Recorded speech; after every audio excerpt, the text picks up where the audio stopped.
I know it's been quite some time since the finale of MasterChef U.S. Season 13 ended, but even then, now's the time for me to make this video. So, what I will be highlighting is what MasterChef U.S. can actually learn from modern Hell's Kitchen.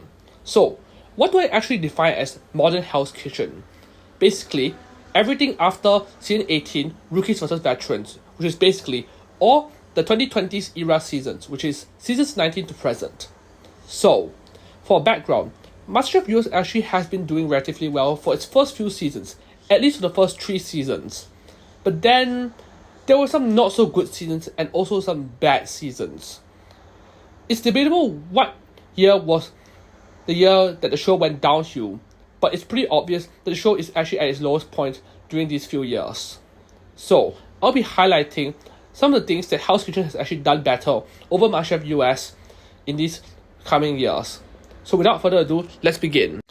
So, let's talk about the downfall, or as I say, downfalls of MasterChef U.S. The 4th season in general has a rather mixed reputation.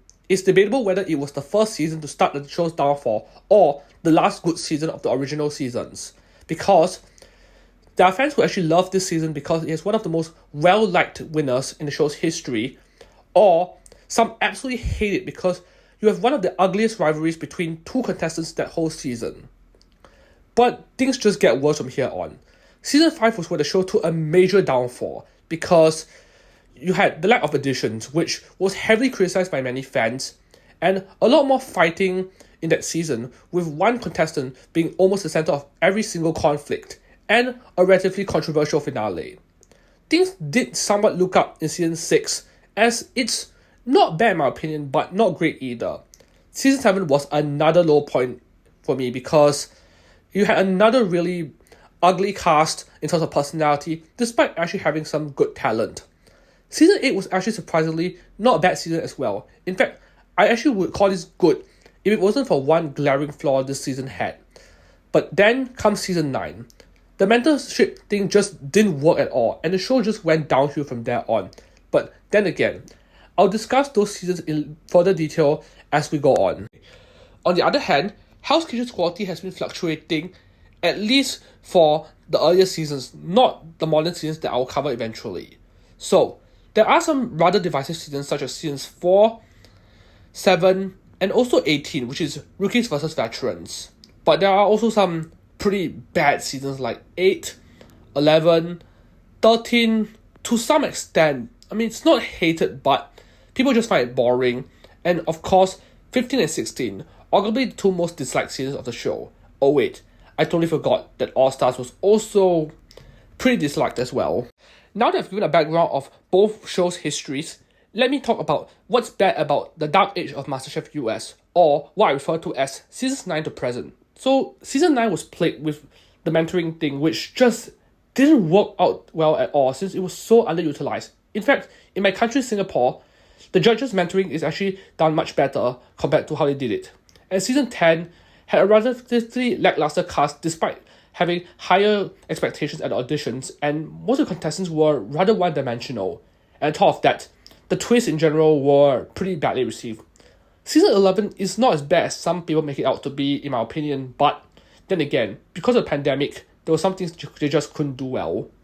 Season 12 is also not as awful as people think it is. I mean, as a back-to-win season, it's still better than whatever Australia gave us that year, because, And even then, it's still at best mediocre because of some of the things they actually could have done. But the challenges in general aren't bad. And then brings us to Season 13, which is pretty terrible overall. I mean, they didn't actually improve anything from Season 11 happened, where they had to stick to this one challenge format, and they completely got rid of pressure tests for team challenges as well. Like, why would you do that? Now, let's talk about what's bad about the modern Hell's Kitchen seasons. So, I won't go into much detail about Season 19, which is the Las Vegas season, because it was overall a great season, other than a few minor flaws. Season 20, Young Guns, had one pretty big problem. The blue team actually started out quite badly, and it actually took down the team switch where they would actually become great. But on another note, the red team actually became bad afterwards. And most of the problems are towards Battle of the Ages, despite it being another great season.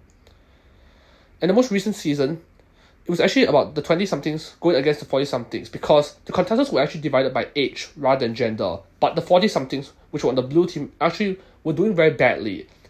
And the 20-somethings, which were on the red team, kept winning challenges and services over them.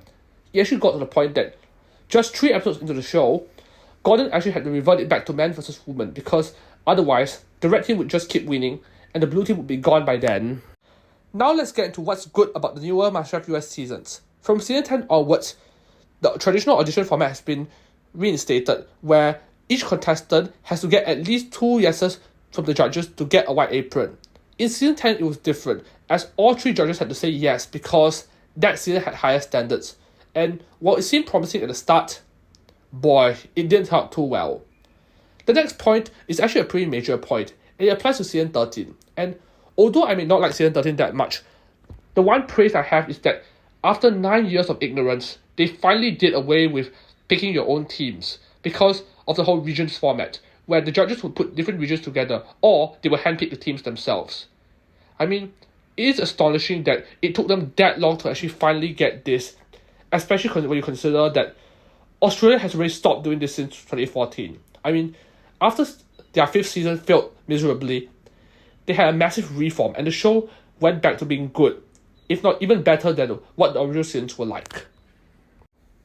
Now, we finish off with what's actually good about the newer Hell's Kitchen seasons.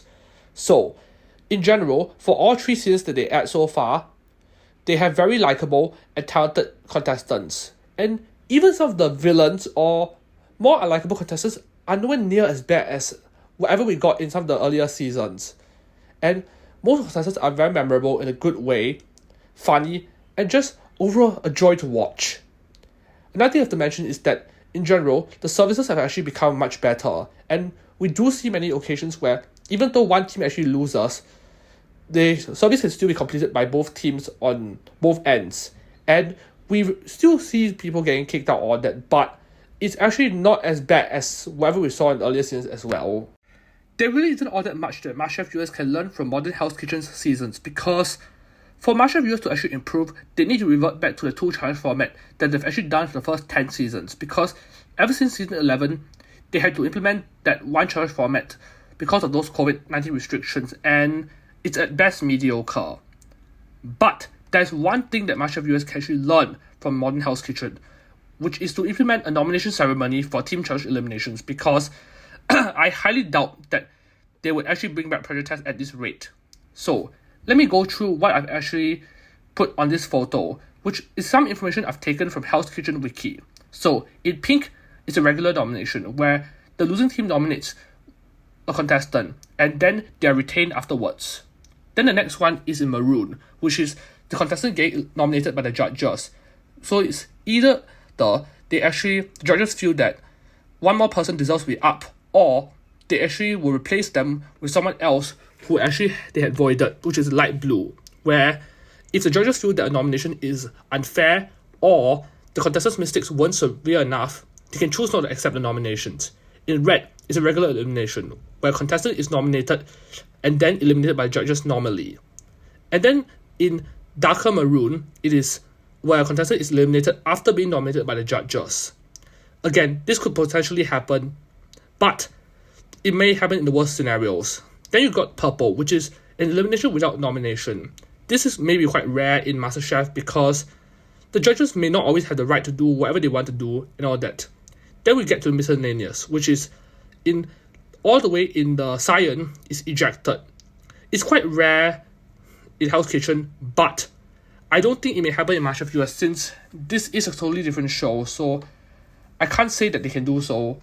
And the judges definitely have to stick to whatever MasterChef US rules are like.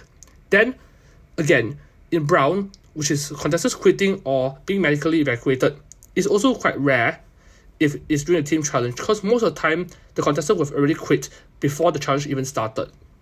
Then you get to the last part, which is in grey. Best of best or best of the worst. In the absolute worst scenarios, where only one person in the losing team actually performs well, the judges can single out that person to solely come out with the 2 nominees themselves, but the judges can always make their own decisions as usual. So therefore, I've actually shared what MasterChef US can learn from modern Hell's Kitchen. Thank you for hearing.